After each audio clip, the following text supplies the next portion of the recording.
சாப்பிட்டீங்களா? தமிழ் தெரியுமா பாய்? தமிழ் தெரியுமா? தமிழ் தமிழ் தமிழ் தெரியுமா? தெரியாதா? இந்தியா ஹிந்தியா பேச தெரியாதா? சிச்சோ. சரி ஓகே, சாப்பிட்றீங்களா? போலாமா? சாப்பிட போலாமா? வாங்க.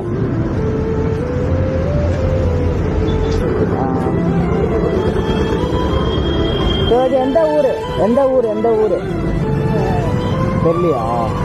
சரி சாப்பிடலாங்க. பரவாயில்ல, நான் வாங்கி தரேன். சாப்பிட நான் வாங்கி தரேன், உட்காருங்க. வாங்க. அதில் என்னென்ன இருக்கு? பரவாயில்ல வாங்க, ஒன்றும் இல்லை, உட்காருங்க. வாங்க போகலாம். எழுத தெரியுமா? எழுத தெரியுமா? இப்போதான் சாப்பிட்டீங்களா? ஐயோ, எனக்கு புரியலண்ணா.